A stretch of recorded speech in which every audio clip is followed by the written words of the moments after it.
For those of you who are taking Thesis Seminar, wanted to spend a few minutes today recapping some of the things we've been working on. We talked about your literature review. All of you should have received feedback in the form of comments.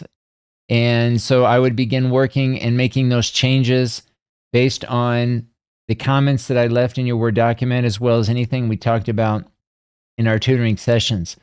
If anyone wants me to take another look at your literature review, let me know. Send me a message via Microsoft Teams, and I'll take another look at it and change your grade accordingly. Check your literature review. Make sure that it aligns with what you're collecting. Make sure that your literature review aligns with the purpose of your study. So make sure that when you are observing, that you're collecting documents, you're interviewing teachers, you're trying to answer your research questions, that the key concepts that are discussed in your literature review apply to what it is you're collecting. So try to keep that in mind, and I think it's good practice to keep revisiting the literature review as you go through the data collection process, including your thesis statement and, of course, your research questions, to make sure that when you are collecting data, that it is relevant to your research questions, that you are completely answering your research questions, staying focused on the overall purpose of your study. Remember that your study is based on triangulation, primarily in the form of documents, interviews, and observations. Remember that documents can also just be considered content, not necessarily in the form of a document. So, for example, it could be a PowerPoint presentation. It might be anything in electronic form that's in text form that could also help you answer your research questions. So some examples might be anything related to teacher planning, so a lesson plan, a scope and sequence, the syllabus. Anything from the school might also be useful, so anything related to policy, anything related to the program, anything that might be published on a website, like a mission statement, a vision statement, perhaps even values or even objectives that are being articulated or communicated in written form that comes from the school. This is also potential information in the form of documents that you might include when you're collecting your data sources. Of course, interviews you will be conducting with teachers for the most part. Some of you might be needing interviews from students, perhaps administrators, coordinators, directors, maybe even parents. So make sure that the interviews that you're getting are providing various perspectives, again, as they all relate to your literature review, specifically your research questions. Interviews could also be in the form of focus groups. So if you have, let's say, a group of students, and maybe it's not practical or just possible to interview each student individually, you might group students. It's not necessary, depends on your purpose of your study. It may or may not be necessary to interview all the students. Maybe you are selecting certain students for certain reasons. These are things we can talk about in greater detail during our tutoring session.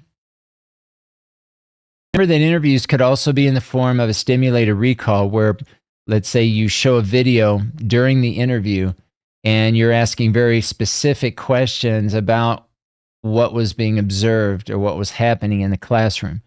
So a stimulated recall is something that's useful when you need a level of detail that may not be possible without the use of having seen what's going on in the classroom, so that you can focus on, kind of at a micro level, the behaviors of some of your participants, what's going on with the teacher and or the students.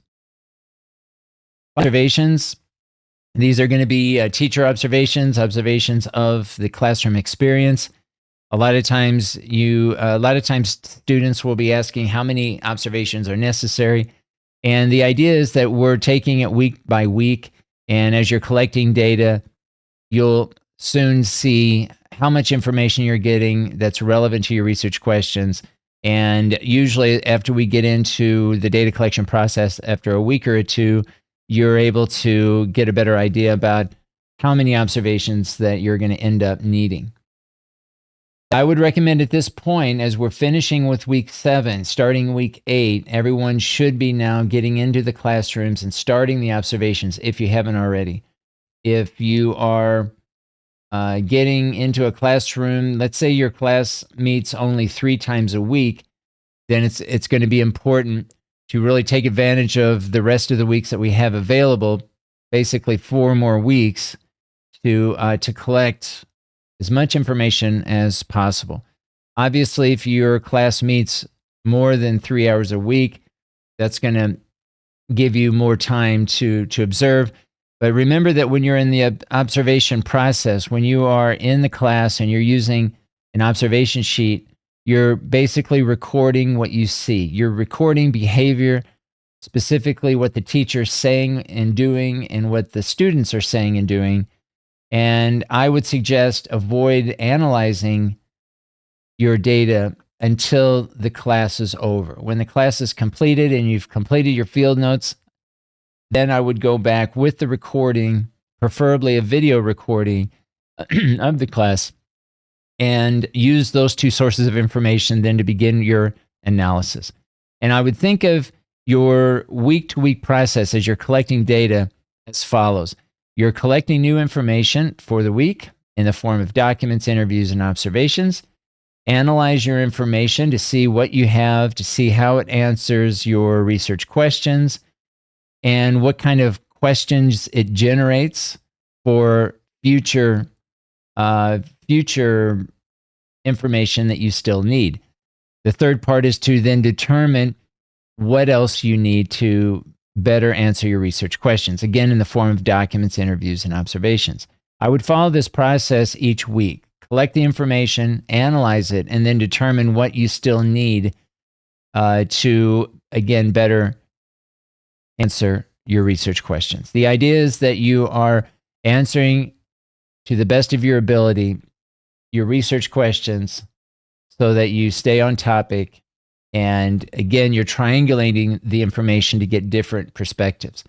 Realize that we can triangulate across different data sources. So again, documents, interviews, and observations can come together in the form of triangulation, but we can also triangulate within each of the data sources. So for example, documents, we might triangulate between a lesson plan, a scope and sequence, and maybe a handout that the teacher used for the students to complete. So they're all in the form of documents, but we're also triangulating within a data source. Same way with interviews. You might interview a teacher, you might interview a student, you might interview an administrator and triangulate between the 3. You could also triangulate by different or combining the different interviews from the same person. If the teacher offered an initial interview and you interviewed let's say the teacher midway through your data collection process and you interviewed the same teacher at the very end of your data collection process, that could also be another form of triangulation as you are, again, bringing in those different perspectives, in this case, over time, as the class, as all the observations are coming together kind of chronologically, and that would be another way of triangulating. So again, many ways that you can look at triangulation, and this will be something that we talk about on a case-by-case basis, as everyone will perhaps have a slightly different way of collecting the data and maybe a slight variation in the types of data sources that are being used. Finally, I would get in the habit of adding your instruments as you apply them, formalize them, make them look professional and make it look organized, and go ahead and begin adding it to your Word document at the very end in your appendices section. So that each week during our tutoring session, we can begin or continue looking at the instruments that you've used, discuss any future instruments that might be needed, and any future data collection sources that you're planning on getting to better answer your research questions. I think we'll stop there. This has been just a quick recap for week 7. Make sure that you continue to reach out to me if you do have any questions or issues. If problems come up, make sure that you reach out to me so we can discuss it and address it quickly so that you continue to make progress day to day, week to week, as we are shooting for April 16th to conclude our data collection process. And then subsequently, we'll begin with our data analysis. So we'll stop there, and we'll see everybody in your next tutoring session.